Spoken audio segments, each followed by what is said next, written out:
Hey there, tubers, tubettes, the ever-widening circle of crazy people. Welcome back. I think the title of this video, I'm going to call it Misery Loves Company. I think that's apropos. And the reason that I'm making this video is that a memory that I had stuffed came bubbling back up to the surface the other day. And I just thought it was kind of comical as I looked back on what happened and the sequence of events. So I thought I'd share it with you. I was living in Las Vegas. I had purchased a condominium from my friend and going to work each day. And I was about 6 months away from, I was 61 and a half at the time. And so at 62, I knew I was going to pull the trigger. I was going to claim my Social Security and I was going to bug out. And I was in hyper saving mode. I was trying to make sure that I had a cushion when I came out here, even though I was going to be receiving the Social Security. And I was trying to plan ahead.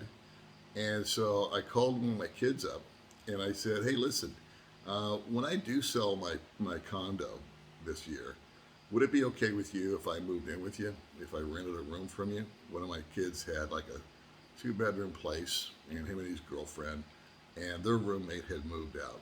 And I said, would you mind if dear old dad was your roommate for maybe a month?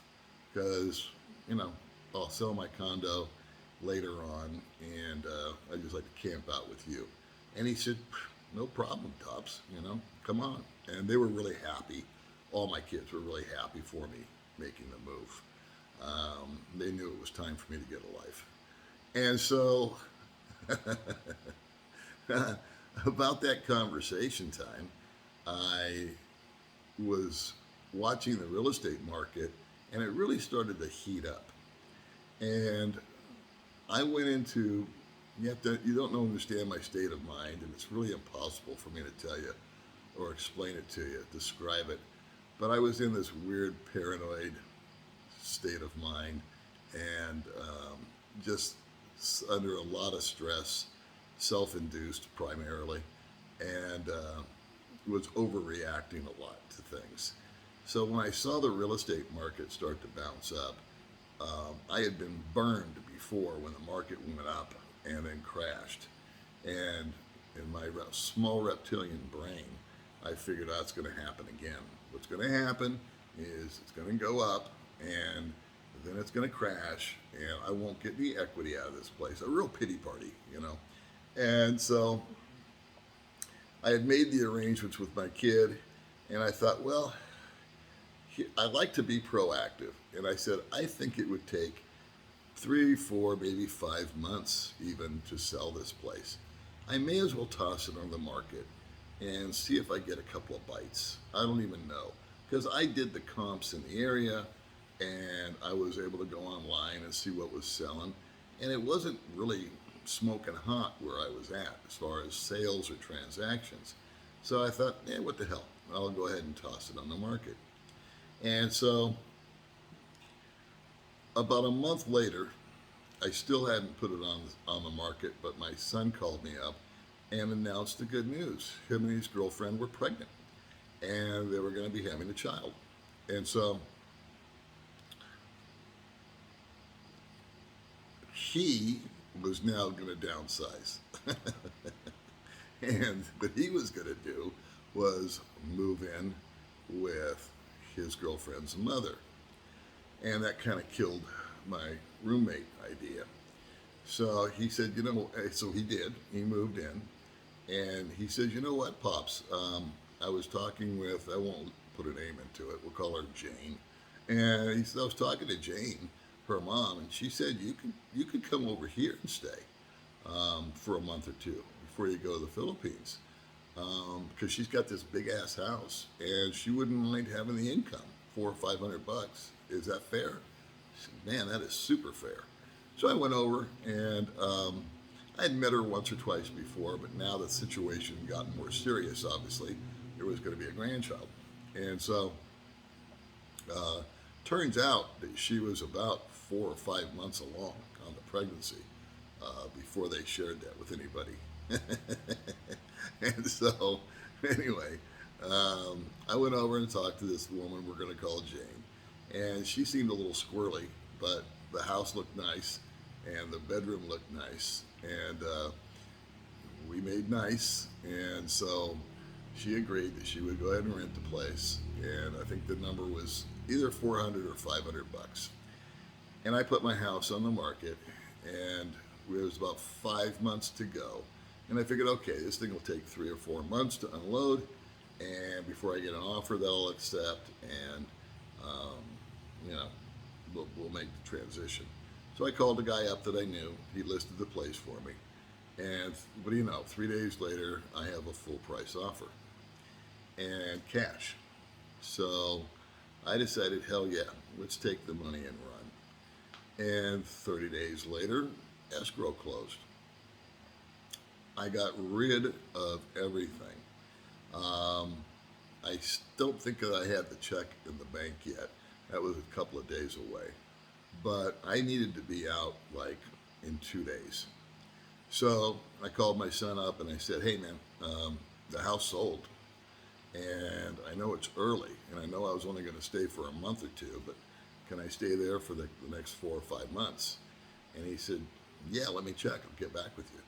And I said, okay. And so, again, I was unloading. I unloaded the couch, the TV, everything. I sold it, gave it away, donated it, and got myself down to a computer, a phone, my clothes. I had 4 or 5 boxes of stuff that I was going to move over to their house and sort through it and downsize even further from there. And so about 12 hours before I was going to go there, my son called me up. He says, Jane doesn't want you to live in here. And so I said, really? What am I supposed to do? He goes, man, I am so sorry. And I was just like, if it can go wrong, it will. That just seems to be the way things are going. I know I sound like a pity party here, but this is really and truly what's going on. So now I'm staring at renting an apartment and blowing through 12, 13, 1500 a month, get a furnished place, trying to find another little room somewhere. That wasn't happening. I checked into that actually previously. And renting a hotel, doing an extended stay for 4 months, it's just going to chew up my money. And I was working, but I wasn't really producing very much because my head was out of the game. So I went over and I had a conversation with this woman, and I turned her. And so I closed that deal. And she agreed to go ahead and let me move in. I guess she had some sort of apprehension. And it turns out that she was just kind of wacky. And a little power play, I think. So I moved in, and everything was cool. It was close to work. Everything was fine. The room was very private. I even had a TV set that they had in there, and a bed, the whole enchilada. And so we were there for about a month. I changed over my address on my license and my credit cards. Was starting to get the mail that I needed. And she decided that the water bill was too high because they had a big yard. So it was time to move again. And then she went and rented this place that was, well, it was further away, and my room was about half the size, and it didn't have a bed or a TV. So I'm like, well, all right, we've come this far. We as well got this out. So somehow or another, we scrounged up a bed, no TV. I said, that's fine. I got my computer. And I was the perfect roommate. And that's no brag, that's just fact. I never ate at the house. I never once put anything in their refrigerator. When they were in there watching TV and playing games, I just stuck to myself. When I came home from work, she smoked. I would sit out in the garage with her and have a cigarette, tell her about my day, ask her about her day. And sometimes she was real chatty, and other days she was real quiet. So, I just had to do this little balancing act with her. I just wanted to keep that room. Well, turns out that the baby was born and early, and 12 years later they lost their child. And so, due to a heart defect, and the little girl was medevaced to, I think, Utah. And so that was all this stress, and we went through the funeral and all that hoopla. And very sad time for all of us. And then shortly after that, my son and his girlfriend started to butt heads. And long story short, they just split up. They just said, that's it. And he left. And I was left there. and now I wasn't really their favorite person because to begin with. And now that he's gone, they're pissing and moaning about him, blaming the fight on him or his attitude. Yeah, it's probably 90% true because I know him real well. And now I'm under pressure. I'm thinking, man, they're going to throw my ass out. And they didn't. I had a chat with her about it. And I said, listen, if you want me to leave, just say so. And she assured me. She said, no, you're cool. You're the perfect roommate. But I'm really pissed off at your son. And I said, I understand. And so I dodged that little bullet. Oh, man. But it was just this roller coaster ride of emotions. And actually, my son just kind of disappeared. I don't even know where he went. And he didn't tell me he was leaving. He just, one day I woke up and found out that they had broke up. He moved out, and everybody was mad at everybody, including me. And I was only guilty of waking up in the morning. So, that being said, I gutted it out. About 3 weeks before the move, I quit my job. And not for any reason other than I was just sick of working. And I had gotten my little escrow check. And I felt like I had this nice little cushion. And so I just spent which was a mistake. I should have just stayed. But I spent the last 3 weeks pretty much with nothing to do and all day to do it. And again, not a good decision. But I had booked my flight, done all the stuff, and was really anticipating the trip. So I went to the airport, and they actually gave me a ride. They were kind enough to give me a ride. And I said my goodbyes to them, and of course everyone else, and promised to stay in touch, and this and that and the other. Got to the airport, and my flight was canceled. There was a flight coming from LA to McCarran, and it got what they called weather. And so, hard as I tried, I could not get out and get to the Philippines via any other connection, any other airline. It just wasn't working. And so they sent me packing. And they said, you know what, we'll give you a round trip taxi ride and for free. We'll comp you that. But you're just going to have to be back here in the morning at about 6 o'clock. And that's when we can get you back on a different flight. And, okay. So I had to do the walk of shame. I had to call Jane up and her daughter that didn't like me anymore and tell them, hey, I'm coming back home. My flight got canceled. So I hadn't slept that night before getting to the airport. And I went back to their home and back into the room and didn't sleep. It was about 30 hours of no sleep between everything. Got my cab ride, got back to the airport the next day, got through the ticket, flight was going off.